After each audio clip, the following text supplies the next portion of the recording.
Alright, so in this video we're just going to focus on lighting the environment. As you can see, this is the level that was made by the tutorial dude, but I'm going to go ahead and step through and show you what he did step by step.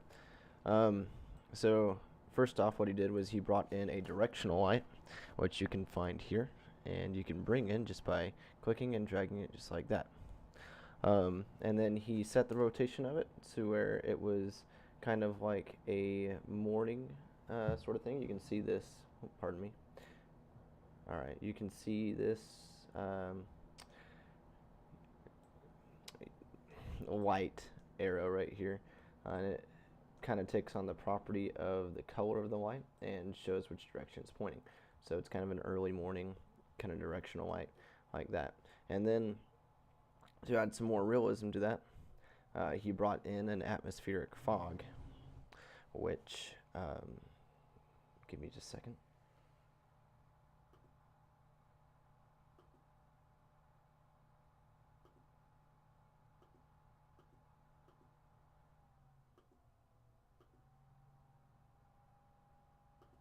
Alright, just had to remember where that was, or go find where that was at. Alright, so it's right here, and you'd bring that in just by doing that right there. And then with the atmospheric fog, what he did was he wanted it to be the that sun disk will actually line up with where this is directed at. So what he did was he took the values from here in this rotation and he applied it to this one's rotation, and that brought in a atmospheric fog and lighting that essentially it is what you see around there. It is the sky sphere, basically, or the texture that represents that. And so you come inside of here and you can see that there's a yellowish light that has been cast on the floor, and that is both from the directional light and somewhat from the atmospheric fog.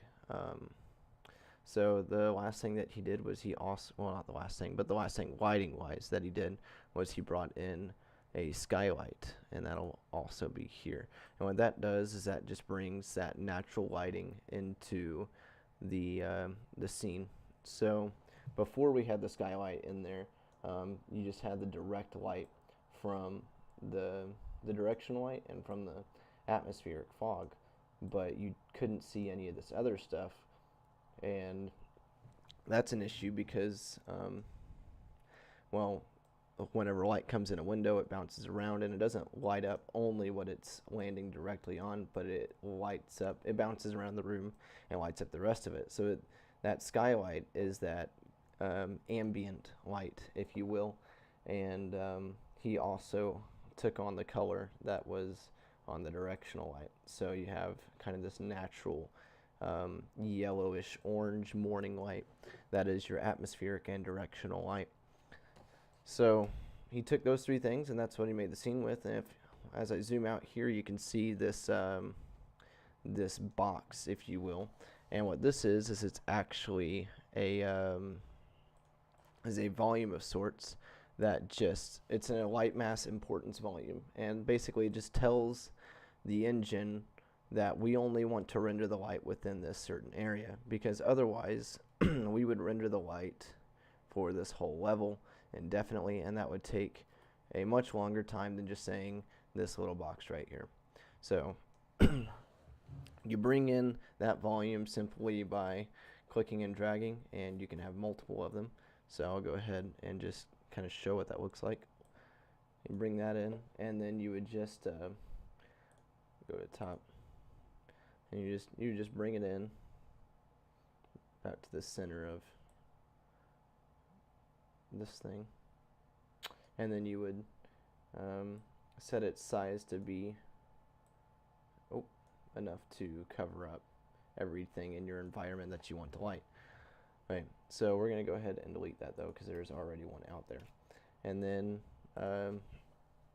lastly, you can come here and you can go to lighting quality, and you can select where you want to render it at. Since we're just trying to get an idea for the level, we're always going to set ours at preview until we're ready to package it out and send it out. Then we're going to hit production, and we're going to build it again And then you can build the lighting only, but we're just gonna go ahead and build the whole thing. And what that will do is that will essentially bake the lighting in. It's the lighting pass that we did in the other tutorial. It'll get rid of these little preview things that are here. And after that, you can kind of see right here, it's pretty blurry and it's not super high resolution. Your shadow isn't. So you can change that and make it better by selecting the static mesh, I believe. Let me find that real quick.